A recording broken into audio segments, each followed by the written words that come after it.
away from each other when you're driving. It's for the best. Visit StopTextStopWrecks.org. A message brought to you by the National Highway Traffic Safety Administration, Project Yellow Light, and the Ad Council. Adoption of teens from foster care is a topic not enough people know about, and we're here to change that. I'm April Dinwiddie, host of the new podcast, Navigating Adoption, presented by Adopt US Kids. Each episode brings you compelling real-life adoption stories told by the families that live them with commentary from experts. Visit adoptuskids.org/podcast or subscribe to Navigating Adoption, presented by Adopt US Kids. Brought to you by the U.S. Department of Health and Human Services Administration for Children and Families and the Ad Council. Live from the heart of Lincoln, America, welcome to Ticket Weeknights on 93.7 The Ticket and theticketfm.com.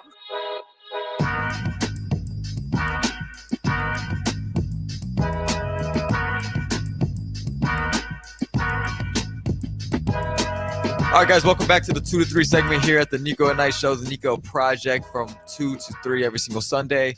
The project here that I'm conducting is interviewing athletes every single week and showing them here to you guys, giving you guys exclusive content. Whether the sport is volleyball, football, tennis, track, basketball. I'm trying to get a huge, wide variety and different range of different athletes for you guys from, all over the world.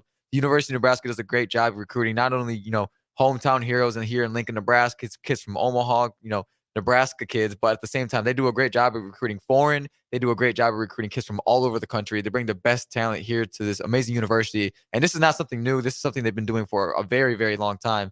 And so what my plan is to give, athletes that don't have a lot of, NIL deals, a lot of content, a lot of, just they don't have a lot of exposure. And so my goal is to, put them on the show, get you guys to get to know different athletes, maybe, inspire you to go check out a game, a sporting event. So the first athlete here I'm showing you guys tonight, her name is Ali Napora. She is from Napoleon, Nebraska. She has a really cool and moving story.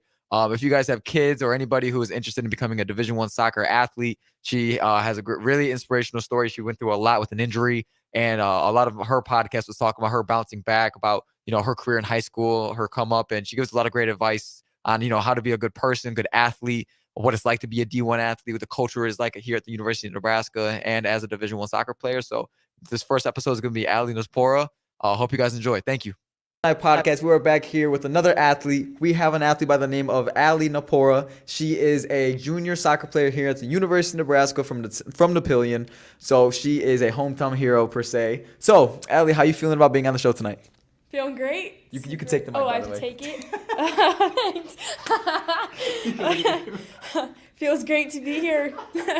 Can't ask for much better than this. Hey, this is as good as it gets, man. A little interview late night after some studying. It's awesome. It's awesome. So, Ali, go ahead and tell the people, why did you come to the University of Nebraska to pursue athletics? I honestly came here to be close to my family. I'm like 45 minutes from them. Yeah. So it's really nice. Like if you need anything, I just go home and they can come here. So, right.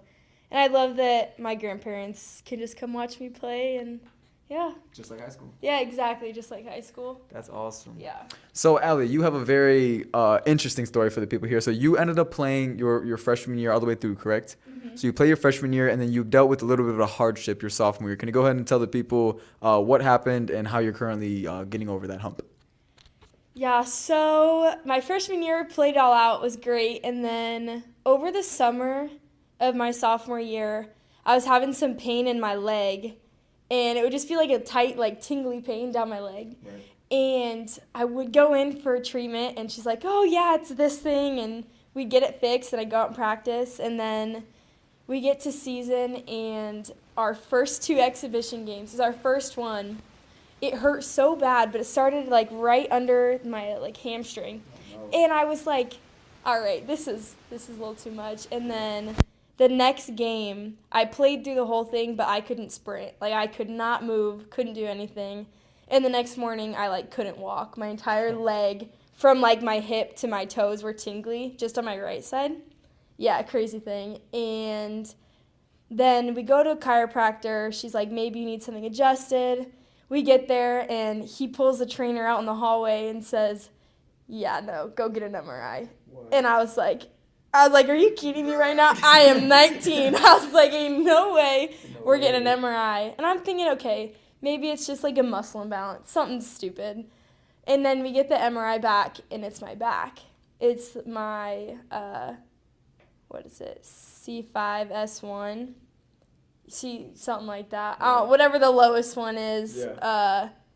So we did PT for like, this is August, probably the second week of August. Wow, your sophomore year? Yeah. And I'm at this point like struggling to walk, couldn't go to classes. Go get the MRI. Yeah, it's my back. PT didn't work. Chiropractor didn't work.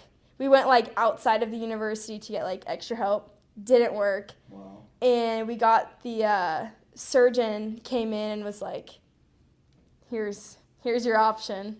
Basically was you could deal with it for probably another 9 months and maybe it could get better, maybe not. But you should just get surgery. Back surgery? Yep. So basically they went in and cut off half of my 2 discs. Yeah. Right. So that was a rough time. And was there something you could have done to have that happen, or did it just? It's just wear and tear over time, and then not taking care of it when it happened, because we didn't know it was my back. Because this whole time you don't have back pain. Like I've never had back pain, but I mean you're squatting 400 or split squatting 300 on your back, so like it makes sense. But yeah, Dang. And then had surgery in October, and finally got to play in like April, the end of April. Then I went this whole summer, got COVID, was in the hospital. I was like, what next? I literally was like, all right, like, come on now, let's be real. Like, what else can happen? So, yeah, I was in the hospital for COVID. Just had to deal with it. And I'm finally back, but obviously it's been a process getting back. But, yep. Damn. Yeah, so here we are. And here we are. So she comes in her freshman year, plays with a little bit of pain, comes back her sophomore year, has hip and leg pain. She's getting treated for her hip and leg pain, only to find out she needs back surgery. And she is just now coming back. You said you played in April, correct? Yeah. Played in April, and then right now she's still, in the recovery process or in the recovery of coming back. So tell us, how did you make it through all of that hardship? I mean, that is a complete just year bender of just pain, random things just popping up out of nowhere. I mean, that has to take a toll on you mentally. So how did you get past that? Gosh, honestly, like keeping my faith was really important, and just like growing in that aspect of things. And kind of just, like, having a new perspective on everything. Like, right. You take for granted. It's like when you have a cold, you take for granted being able to breathe. Like, I couldn't walk. Like, I couldn't carry anything. Like, I couldn't sit down. I couldn't sleep. And so it's like once you get cleared from, struggling to walk, and, like, now I'm allowed to walk upstairs. And, like, you have this just, like, joy of just being able to walk. Right. And I feel like us as athletes, we take that for granted a lot of times. And until you have it taken away, you don't really know. I know. But I mean, it's just having my teammates there and like taking on more of a coaching role almost. Right. But I mean, it's tough regardless, no matter what you go through, no matter what injury. But yeah. Listen, well, congratulations on beating that. I mean, that is one heck of a thing to go from a D1 athlete to barely even be able to walk, barely even being able to carry things, to all the way coming back, and now you're back in action. Now you're just not coming back. So congratulations on that process. Go ahead and tell us, what is it training as a soccer athlete? This is actually my first time ever having a soccer athlete on the show, so congratulations.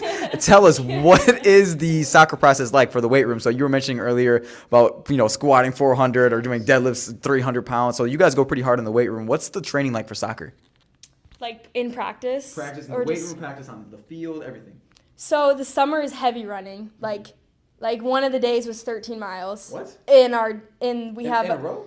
We got a morning session, and that's usually like, sometimes it's just sprints, but then sometimes it'll be like long distance, and then that evening we'll scrimmage. So like I remember like looking at my watch, and it's 13.2 miles, and I'm like, that's half marathon. Like I could have just ran a half marathon, but no, we do all the summer stuff. It's intense, and then before, basically it's all summer prep for the actual season, right? But it's like heavy lifting. We're on different programs. Some of it's like building or like power, strength. Like there's all different ones, but like sometimes we'll be split squatting 300 or like right now we're doing a lot of trap bar stuff, trap bar jumps, just like kind of just keeping and maintaining. But then practice, fall camp is hard. Yeah. It's hard. It's a lot of contact, a lot of sliding, a lot of just tackling with ball. Yeah. But then you get to season and it's mostly walkthroughs and an occasional practice here and there. But yeah. So, soccer. This is interesting, or this is actually a messed up fact. But I actually been to my first Nebraska soccer game this past Thursday. I know, it's good for me, but at least I've missed a lot. But listen, one thing the one word I can describe their team as is just straight electric, bro. I mean, I did not think soccer was this aggressive. Yeah. You're talking about all these lifts and all this running, and it sounds crazy, but what you see these girls do on the field, it's twice that, bro. They're tackling people, sliding, people are jumping, people are throwing flags, yelling at each other. I mean, dude, it is intense and it's awesome too. The energy that the Nebraska soccer team brings. I mean, are you guys currently ranked right now?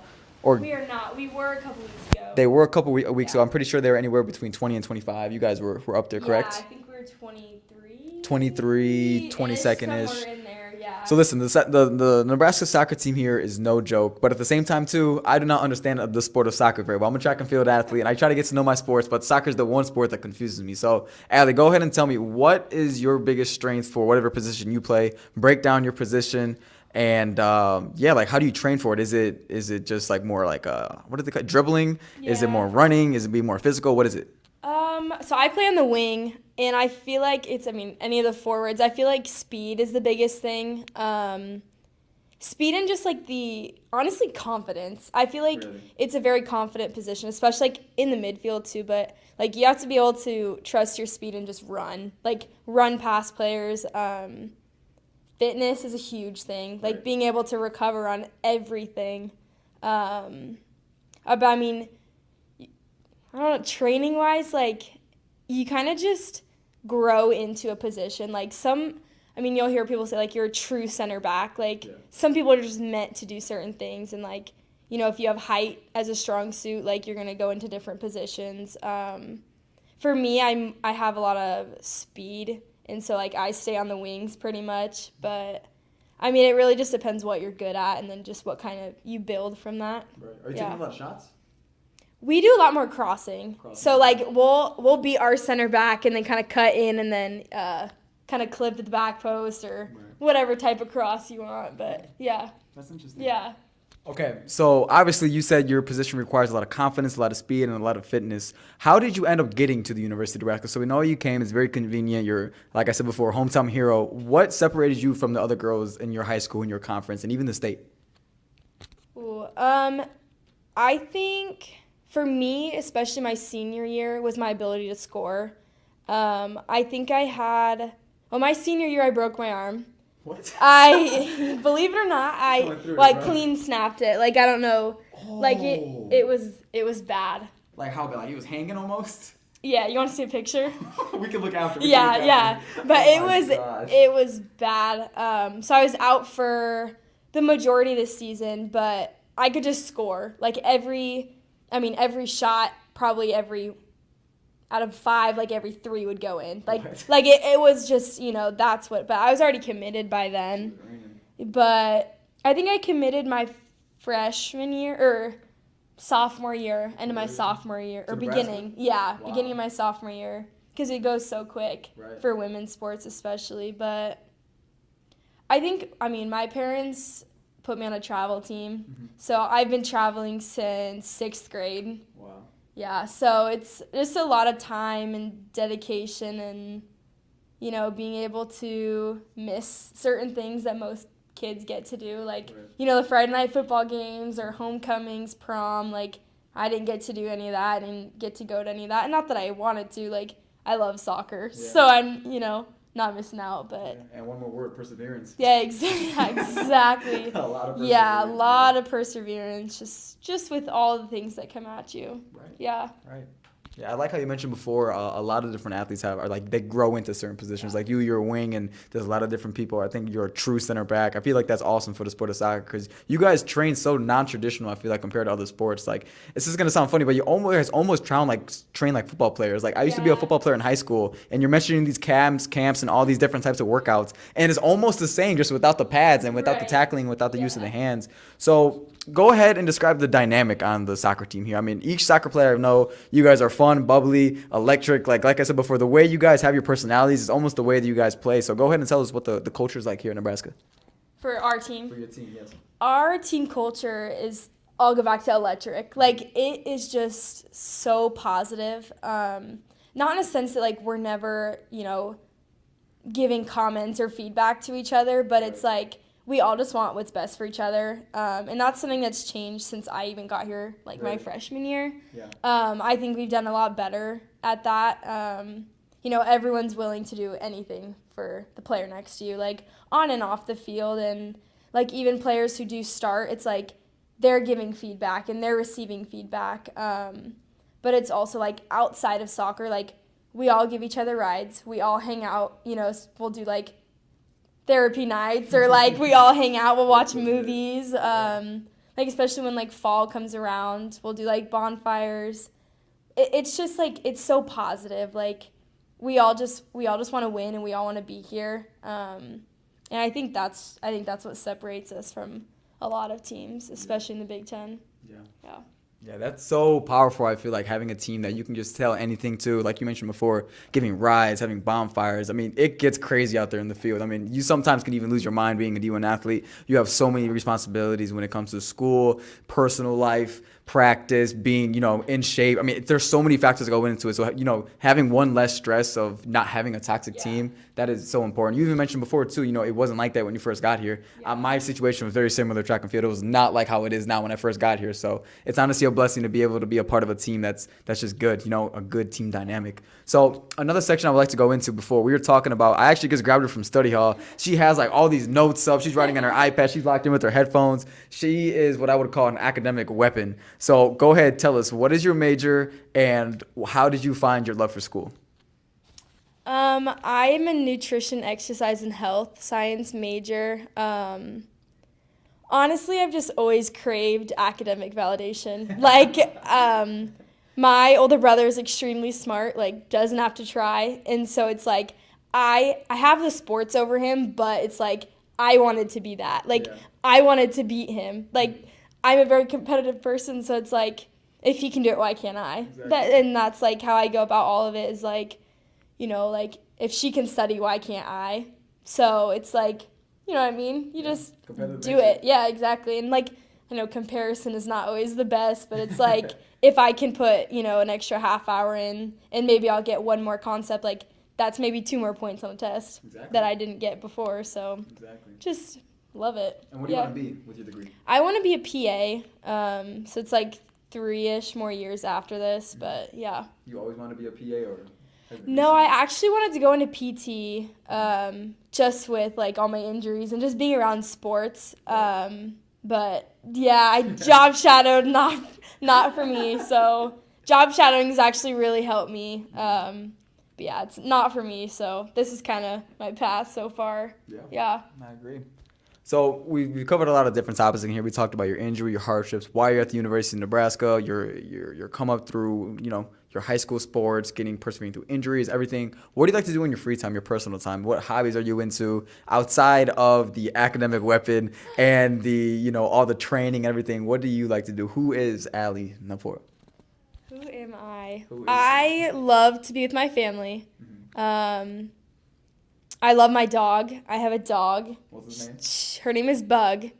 She is the sweetest thing ever, but anytime I go home, like, she gets sad when I leave. So sometimes it's hard to go home, but relationship. Very, yeah, she's mine. So other than that, I just like being outside. I like to disconnect in my free time. Yeah. Also?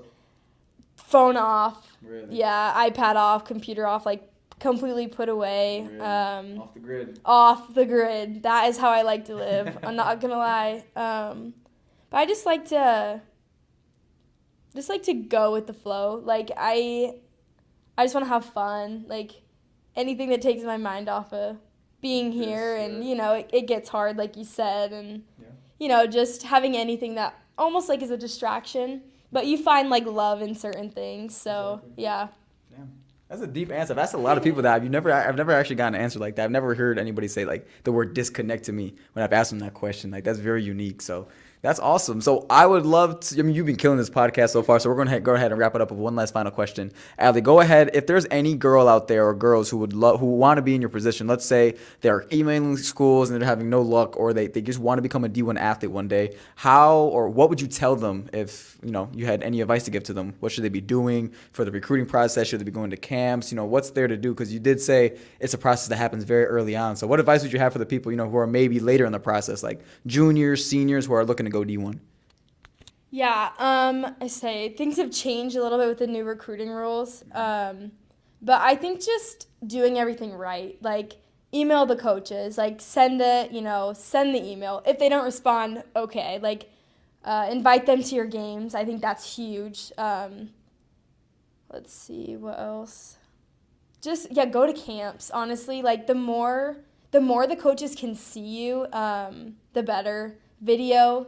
I know a lot of stuff is filmed now, as it wasn't really much like when I was playing, but I think just keep working and like make sure what you're doing off the field also reflects positively on you, because coaches do look at that. Like they do look at what you're posting, they look at what you're saying and your extracurricular activities, like they are looking at that. So just do all the right things. Yeah. Do it right. You heard it firsthand here. So, Allie, thank you so much. You've actually killed this podcast. Stay tuned, guys. Thank you. Goodbye. Welcome.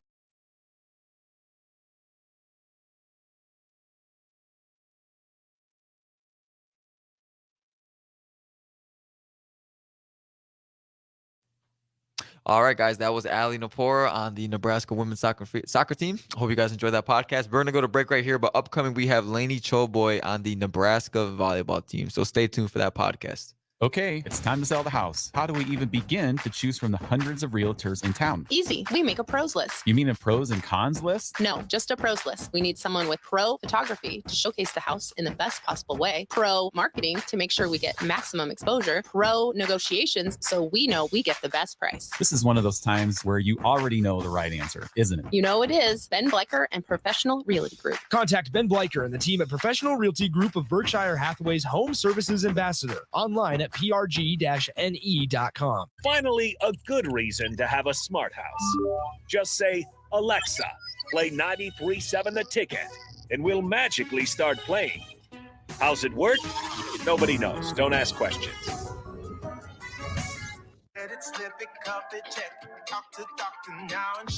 I get it, slip it, cuff it, check it twice a day. I get it, slip it, cuff it, check it in the morning and before dinner. I get it, slip it, cuff it, check it, and share it with my doctor.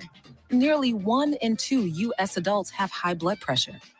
That's why it's important to self-monitor your blood pressure in 4 easy-to-remember steps. It starts with a monitor. Now that I know my blood pressure numbers, I talked with my doctor. We're getting those numbers down. Get it, slip it, cuff it, check it. Talk to doctor now and share it. Be next to talk to your doctor about your blood pressure numbers. Get down with your blood pressure. Self-monitoring is power. Learn more at manageyourbp.org. Brought to you by the Ad Council, the American Heart Association, and the American Medical Association, in partnership with the Office of Minority Health and Health Resources and Services Administration. Okay, kids, Dad's gonna teach you how to dance. First, spread your feet apart. Then, pump your knee, nod your head, shake your hips, and bite your lip ever so slightly. Now, with one hand in the air, point at people with the other hand. I call that the rock star. Dance like a dad. It's a great way to make a moment with your kids. Now, make a face like it just smells something bad. Visit fatherhood.gov. Brought to you by the U.S. Department of Health and Human Services and the Ad Council. If you came across someone struggling with hunger, how would you recognize them? By their clothes, their age, the way they speak. Hunger can be hard to recognize. Learn why at IamHungerInAmerica.org. Brought to you by Feeding America, 200 Food Banks Strong, and the Ad Council. How is your job to school? Let me tell you, I had to get my iced coffee first. I just can't seem to put it down. My favorite rapper just announced a tour. My phone was buzzing like crazy. I'm so excited. I had to text all my friends right then to talk about it. Then someone started calling me and Let's try that again. I turned my phone off right away. I never drive distracted. Visit StopTextStopWrecks.org. A message brought to you by the National Highway Traffic Safety Administration, Project Yellow Light, and the Ad Council. This is how we do every day. We be grinding, and if you wanna come and text us, If you love them enough to turn off your music and pretend like their music is your music, This is Mommy's jam. then surely you'll check nhtsa.gov/the right seat to make sure they're in the right car seat. Let's play it again. Check today at nhtsa.gov/the right seat. Brought to you by the National Highway Traffic Safety Administration and the Ad Council. My early Alzheimer's diagnosis was hard to take, but it gave my mom and me more time to plan together. Talk to your family about seeing a doctor. Go to alz.org/time to talk. A message from the Alzheimer's Association and the Ad Council. Back to the Ticket weeknights on 93.7 The Ticket and theticketfm.com.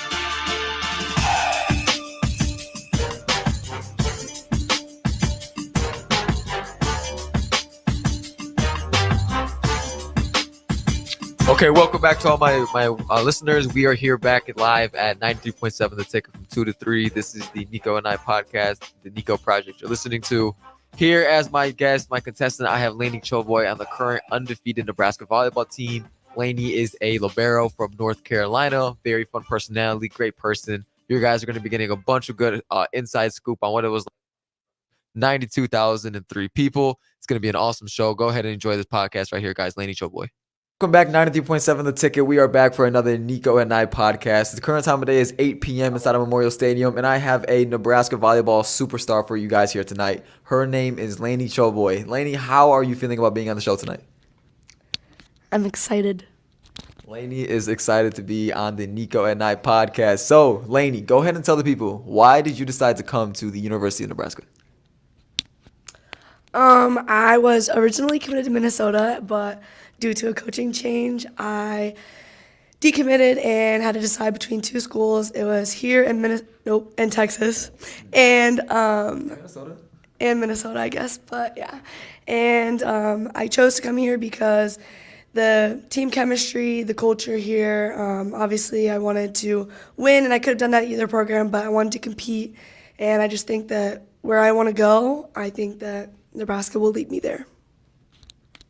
Funny story, me and Lainey actually met within her first 2 or 3 weeks being here, and we were friends right away. And one of the things that I felt connected us as friends from the beginning, I asked her, why did you end up coming to the university? And she literally said, I could have went anywhere in the U.S., but I chose to come here and compete. And it's a very unique situation, too, because for any of my volleyball fans out there, whenever a school like this has a locked-in libero, it's very rare to see two liberos on the same team at this type of level. I mean, they're two of the top, in my opinion, the best two liberos inside of the NCAA right now are on the same exact team, which is very unique. It's a great situation. But her saying that I came here just to compete, I mean, I think that is just amazing. And that just shows what type of person the character she is. So, Lainey, you had a very unique high school career growing up. You were an All-American. You were killing it. You were on the, oh my God, I think it was the PAC, CAC, American something game. I want you to go ahead and break down all of your accomplishments leading up before you got the Nebraska scholarship as a high schooler. Oh, gosh.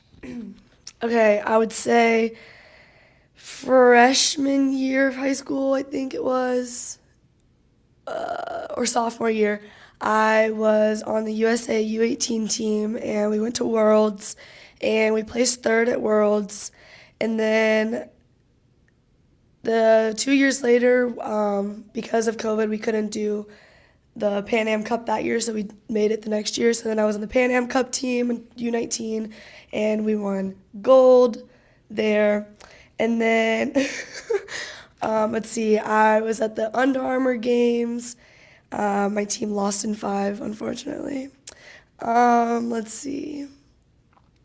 Yeah, a lot of AVCA rankings in high school and little stuff like that. But I would say that being here is one of my biggest accomplishments. Keep the mic in your hand. So why? Why did you put yourself through everything? Did you outwork everybody, or were you just a natural growing up? I would say like volleyball was in my life since I was born. I was at tournaments as a baby running around with the volleyball, and my mom played in college. My sister played a little bit, so it's kind of just been in my blood. But I would say I definitely worked really hard, and I was in the gym a lot more than most people, and I was just always trying to do something to get better every single day, and I think that paid off. It did. All of that work did pay off, and she is currently here killing it. And you were recently a part of a world record.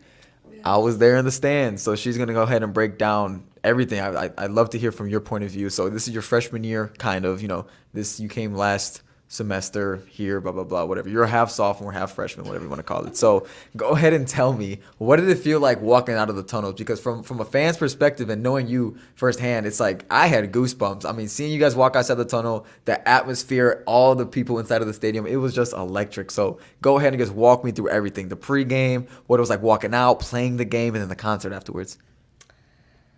I would say that when I was choosing what school I wanted to come to, I was told that stadium match was going to happen, and I was actually one of the very first people to know, like even their own team didn't know.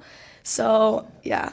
So then when I got here, like it was talked about and stuff, but I don't think that far out you can have a gauge of like how big it's actually going to be. So then when the day came and we're walking out in the tunnel and we can literally feel the noise in our heart, like it was just like shaking our bodies.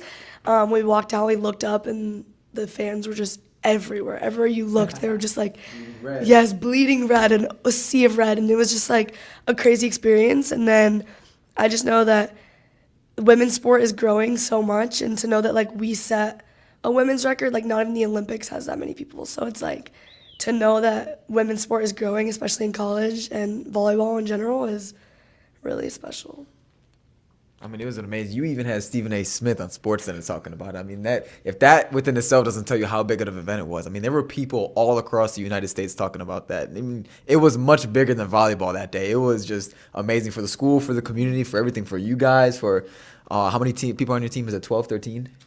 14 for all 14 girls, man. I mean, the atmosphere is amazing. What you guys bring to the university just as a culture and just like a winning record, I mean, it does a lot more than you guys just think. I know our football program isn't where it used to be, but we're still living through you guys. I mean, you guys are, just killing it. So that's amazing. And so, Lainey, I don't think a lot of people get to know about your personal life or the inside, who Lainey is. And if I can summarize it within one word, I just got to say hilarious. Lainey is a very funny person. And I don't know if you try to be funny or if it's intentional, but generally it's always a fun time talking to you. You're always going to get a laugh out of her. A very goofy girl. If you're watching her on the court too, if you're watching her emotions or whatever she does after a play, she's always hyped. She's always energetic. She's the hype friend, and that's how I can describe her personality to be. So, Lainey, what is the most, I'd say, difficult part of your day to day when you're going through being a collegiate athlete, a D1 athlete? What would you say is the most difficult part of your day?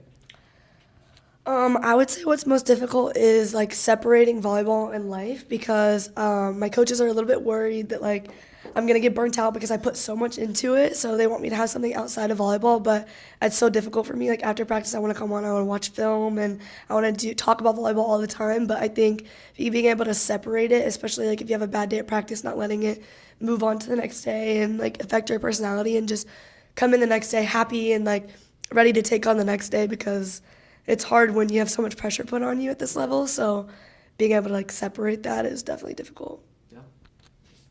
I gotta say, I mean, you say that, or your coaches are worried that you are gonna get burnt out, but at the same time, too, it almost sounds like a coach's dream, like somebody who's gonna go home, get film, want to talk about volleyball, want to get better. I mean, it's a fine line between doing too much or being too passionate about it. But in my eyes, the way that I'm wired is that I see you as a very passionate person who wants to see your team be successful. And the only thing that's on your mind is just having a winning career and being probably one of the best volleyball players to come to Nebraska. Like I genuinely see that within your future and your mindset and your mentality. Can you go ahead and tell the people, how did you adapt that mentality? Because that's not something, or maybe it is something you were born with, but at the same time too, I feel like there had to be some type of life event to push you to want to be, this hungry, this drive for success that you had. Where did you get this? I would say from a very young age, I started playing up by 4 years. I was on an 11s team when I was 7, and I just continued to like move up from there. And so I was hanging with my teammates, and they were 3-4 years older than me. So I think at that age, I was like, wow, like I could do something special with this. So from a very young age, I said that I wanted to play in the Olympics and then I wanted to be in the USA pipeline. And so I've did that in high school, but now the next step is obviously like national teams and stuff. So I would say from a pretty young age, I realized, okay, like this is something that I was born to do. And like, I want to make everyone that helped me along the way proud and, you know, show them that they got me where I wanted to go. Preach. That's insane. From 7 years old, already playing with 11-year-olds. And then by the time she was a freshman in high school, she was already just balling out, traveling across the world, going to Under Armour All-American games. That's impressive. So I know I kind of jumped from topic to topic, but your personal life, what, if you could describe, you know, who you are as a person or how your friends and teammates see you, go ahead and tell us, what do you bring to the table in the locker room for the Nebraska volleyball team? I mean, you guys are a bunch of characters. I mean, the volleyball team is a very fun team. You're a very unique person. So go ahead and just break that down, like your personality and the dynamic that you bring to the team, to the culture. I would definitely say that I'm just this energetic person, and that's what most people would say about me, is I just have a ton of energy. And then in the locker room, I would just say, like, before games and stuff, I have a lot to say, and like I've been a leader my whole life, and even though our team is so young this year, it doesn't feel like that because our freshmen, like, the rest of the team, like, lets our freshmen have a role, and I think that's super important in a really good team, is that everyone has a role on the team. So I would just say, people say that I have a lot of energy. I instill belief in people when, like, they might not believe in themselves, and I would say that every single freshman does something special to bring to the table, and then obviously we have our big older leaders, so that helped out too. Yeah. Hey, listen, age doesn't define how good of a leader you can be. If you have that mentality, if you are performing, if you're starting, if you're going out there and doing your job, I believe that you're leading by example. And so the words that come after that are, people are only going to listen to you for as good as you perform, in my opinion, for what you're doing outside and on the court. And as you guys heard before, she's outside, she's studying film, she's passionate, she wants to be one of the best players to ever come through here. And so people are going to look up to her, people are going to respect her. The fans at home, they're going to be watching that, and they see that every single time she plays. So, Lainey, go ahead and tell me, what's about your day-to-day? I mean, before we mentioned that it is hard for you to kind of separate between volleyball and, you know, your personal life. What does a day-to-day look like for you? Is this when I have practice or when I don't? Give us your craziest day of the week. Okay, my craziest day of the week is probably I get up, and my class is not too early, so I get up around like 9, get to lift at 9:30. That's usually about 45 minutes, and then I will go to class at 11, and then that ends at 12:15. I'll go grab some lunch, and then I'll go straight to the gym. We either have film or pre-practice things that we have to do before we go in, and then we'll practice from 3 to 6, and then after that we'll come home, come get dinner, and then try to do some schoolwork. Most of the time I just fall asleep. That is a packed schedule, especially being mid-season too. And for the record also, I believe you're still 19, right? I'm 18. She's 18 years old. So technically she was supposed to be in high school last February, but she was already in college working. And that's how it is for most volleyball girls. If you're recruited that young, then you do come the second half of your senior year. And so was that difficult for you, having to leave prom and all of your friends back home to come here? I mean, you do know technically coming here was coming to paradise, but at the same time too, it's like a full-time job. I mean, you know, you're traveling, you're doing all these different things. You have to balance schoolwork, life, everything. Was it hard leaving home? I would say that I had been away from home so much in high school just with volleyball. Like, I really never spent a weekend at home. And I really didn't enjoy high school that much because, you know, I just wasn't vibing with my school and, you know, things like that. And I just wanted to do what I loved most and not do anything else. So I would say coming here was what I needed at that time. And I obviously am going to have my struggles being this far away from home, but it's definitely what I needed, and it got me ready for season. And here we are. Man, here we are. This podcast has been going great so far. So, Lainey, thank you. I know it's been a busy day for you. You got a lot of things going on. But to go ahead and wrap up this podcast, do you mind sharing something special with all the fans out there and all your supporters? What is something that you do as a pregame ritual before every single thing? Do you have any, what is the word I'm looking for? I know intuition, suspicions. What is it called?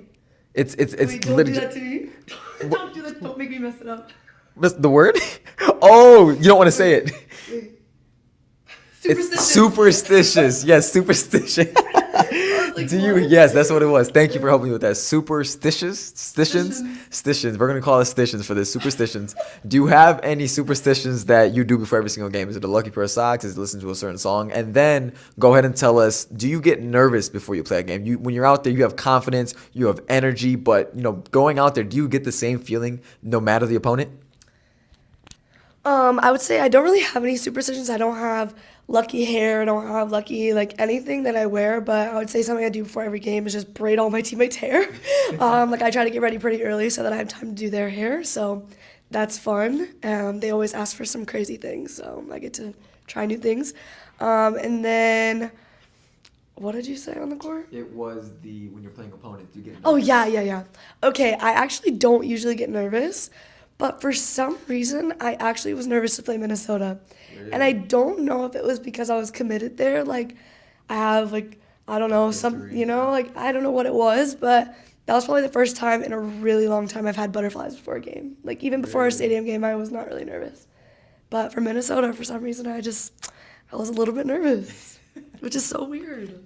Yeah, it makes sense. And I know I did say I wanted to end it, but there's actually one more question I was thinking about. When you have a very unique, I'd say, style when you're playing the game. I know before we were out, we were talking about this. So one time after a track meet, Lainey was like, "I'm faster. I bet I'm faster than you." I'm like, "You're not faster. What are you talking about?" Bro, I raced her in the parking lot randomly. I think it was like 10 or 15 meters. Bro, she beat me. Straight up. I'm an 800-meter runner and she's a volleyball player. So I'm thinking there's no way she can beat me. I'm a D1 athlete. Bro, she beat me. And I don't know if it has to do because she is short, low to the ground, powerful. I don't know what the reason may have been, but she genuinely beat me. And so something I was talking to her about, I don't know if you guys have seen the viral clip, I'll put it up right here, is that she it was like a saving play where she ended up diving, and she the way that she ran so low to the ground, and her body movements were so unique. And so I asked her, I was like, "Lainey, how did you learn how to do that?" And you just kind of laughed. I'm like, "What are you talking about? I do that every single day." So one thing I wonder is do you practice plays like those? Do you dream about plays like those, or do those just kind of happen on the fly? Honestly, I think that those type of plays are really a mentality thing. Okay, I am not letting any ball touch the ground. So it's I'm going to do what I can to get it up. So I would say that play at Stanford was really tough because I had to track it over my shoulder. And I lost it for a second, and I got a little bit scared. But I was like, I know it's far, so I'm just going to start sprinting. So then I found it, whatever, and I got it. But I just think that's more of a mentality. I want my teammates to succeed, and I want my team to succeed. So it's I'm going to keep this ball off the floor so that they can get a kill for our team. So I don't know. I think in practice we're actually not allowed to chase balls like that down. He doesn't let us because he'll blow the whistle so that we don't get hurt. I'm known for running into things. I run into walls, poles, stuff like that, trying to get balls. But I never really get hurt. I see my surroundings and I just dive around it, But he doesn't let us chase it down. So I would say you just got to go run for it. Give some effort. It's a mentality thing. I think that's the quote of the podcast. So, Lainey, thank you so much for being on the show tonight. This was the Niko at Night podcast with Lainey Choiboy. We're going to wish her luck throughout the season for a national championship is what we're hoping for. Adios. Adios.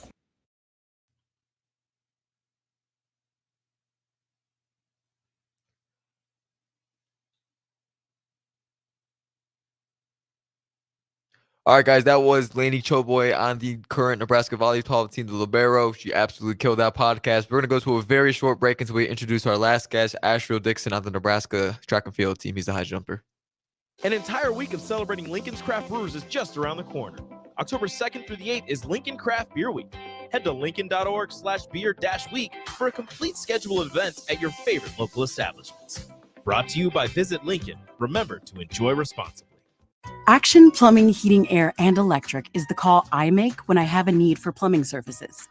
Whether it's for my home or office, if I need a repair to a water heater, softener, or even my garbage disposal, I know I can count on Action to help. In one simple call, their amazing customer service team promptly schedules a service call, often getting to my needs within a day. Action delivers honest, quality services we can count on. To learn more, visit actionlincoln.com. Sometimes I just cannot believe all the storms we've gone through here. I can only hope that we'll be able to leave this house to you one day, baby. You're our legacy. Planning for these disasters will make sure we're safe, and is the best way to protect that legacy. Protect your legacy. Visit ready.gov/plan for the tools and tips you need to start your emergency preparedness plan today. Brought to you by FEMA and the Ad Council. Victor deployed for the first time to Afghanistan in 2003. At 4 in the morning, my phone rang.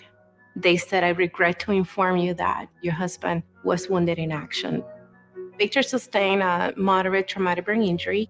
I was doing school full time, and I was also then caring for Victor. One of the most important elements of caregiving is taking care of yourself. I just didn't want to forget that I also had goals and that I also had a life. What I did is I challenged Victor to meet me halfway.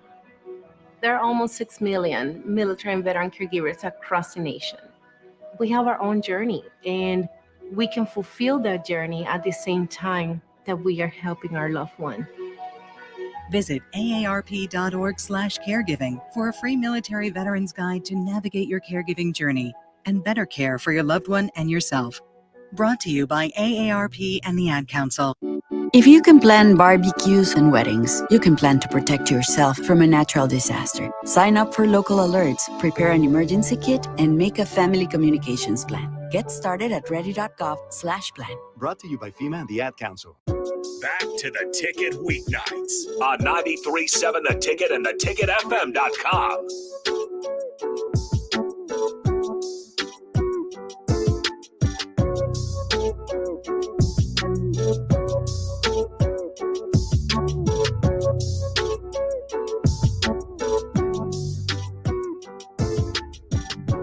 All right, so this is the last podcast of the Niko Project. Here we have Asheville Dixon on the Nebraska high jump team. Asheville jumps about 6'10" and a half. He is from Georgia. He currently is a sophomore, and he's my personal friend. He's my content creating buddy, and he's my roommate. So go ahead and enjoy this podcast. 37 The Ticket. Today is day 2 of the official interviews of interviewing Nebraska athletes here at the wonderful university. Here to my right, I have my roommate, one of my best friends / content creator buddies, and teammate, Asheville Dixon. Asheville, the Georgia native. He's a high jumper here. Me and Asheville, come from a little bit of the same background. You see, we were not very highly recruited out of high school.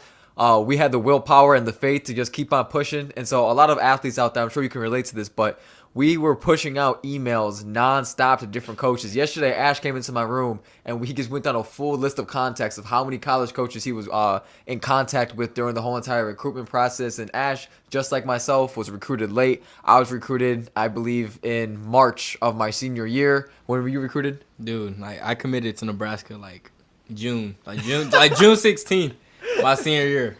June 16th of his senior year. That means he moved into the dorms in August. So that turnaround is actually insane. So, Ash, this is what I open up with every single interview question. But here we go. Why Nebraska? I'm not gonna lie to you. I don't know. I don't know why I chose Nebraska. I don't know why I chose Nebraska, but it feel like home. It feel like home. I got here as a freshman. I didn't know what I was gonna expect. I didn't come on an official visit. I didn't do any tours or anything like that. But I just know as soon as I got on campus, everything felt right. I'm 14 hours away from home driving, and I haven't got homesick. I haven't had the urge to just want to go home. Obviously, I miss family, but I don't know. But the culture here in Nebraska is different. It's like no other. They say there's no place like Nebraska, and I live by that, So I believe that, man. And I mean, athletic wise, last year we won our conference championship. That's a dream as a freshman, I would say. And then we're just going to continue to keep building this, as Coach say, full Army.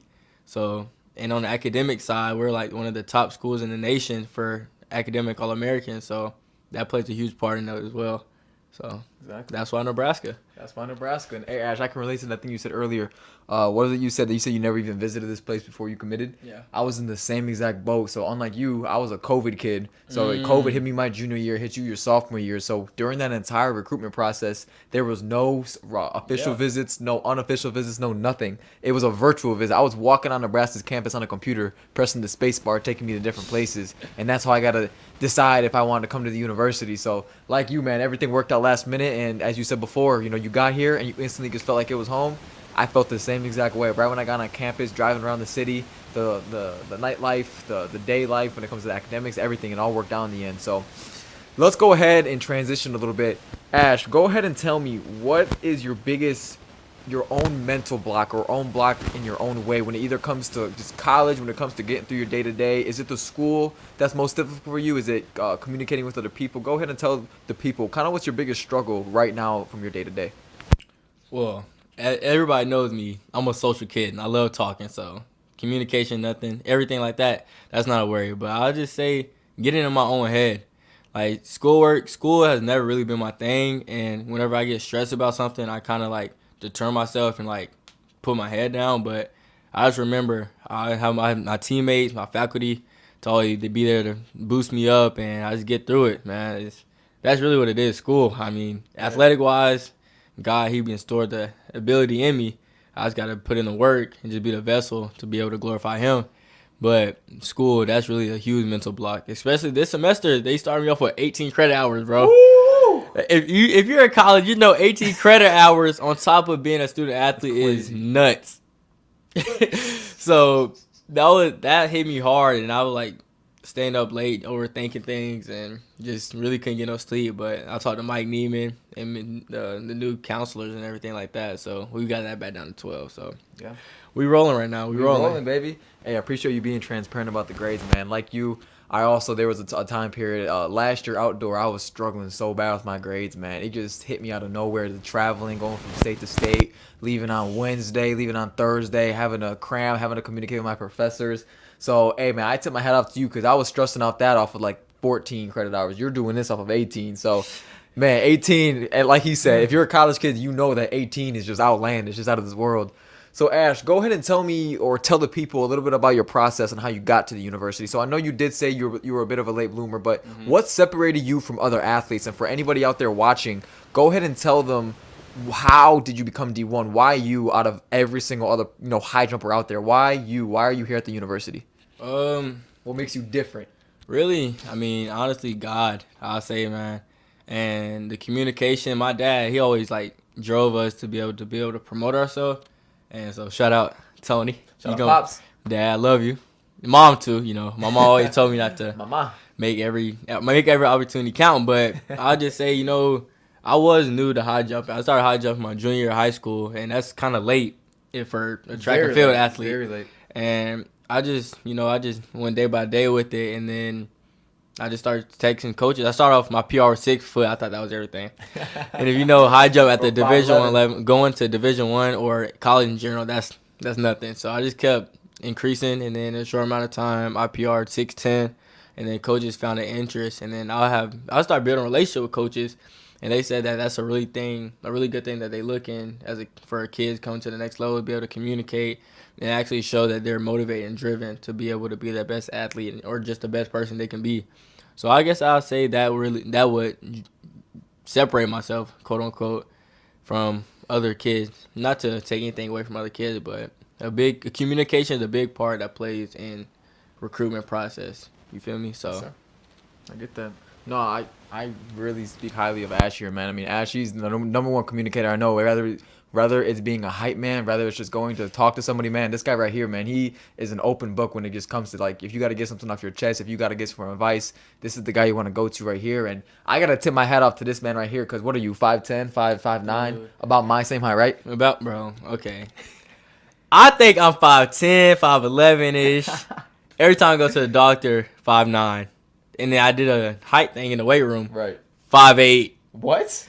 And then there's one woman, not the one woman, like the doctor, she's out 5'7". So I feel like I'm in the 5'7" to 5'11" range, whatever that means.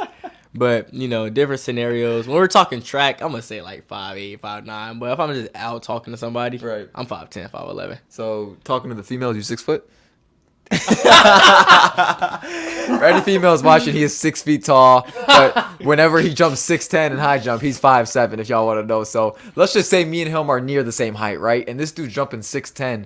And for any of you out there who don't know, Nebraska is one of the most prestigious schools when it comes to high jump. We are always within the top 5 throughout the entire year, both on the men and women's sides, and that is all that credit goes to Coach Jonas. Shout out Dusty.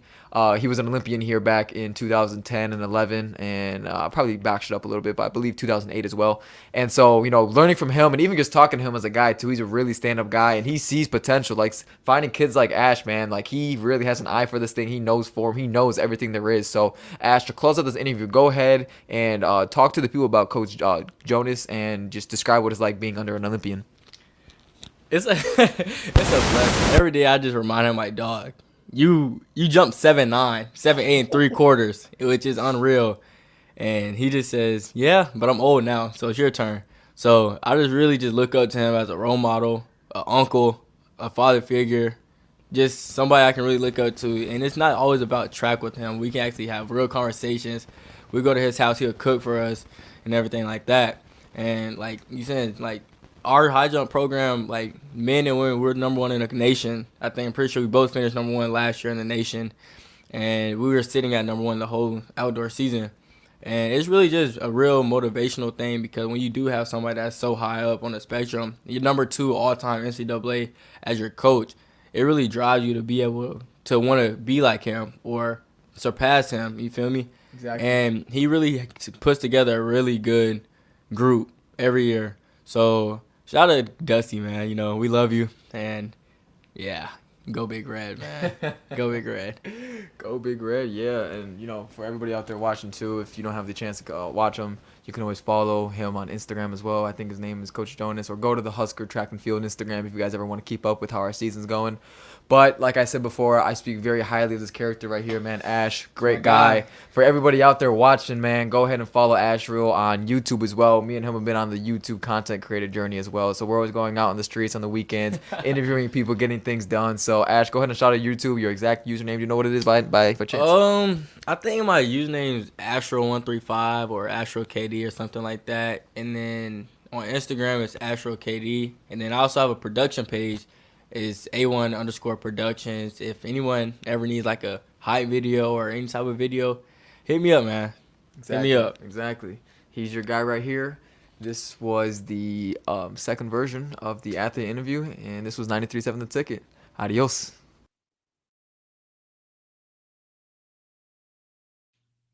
All right, that was the Niko and I podcast with Ashriel Dixon. Hope you guys enjoy the content. Subscribe for more and stay tuned to 93.7 The Ticket. See you guys.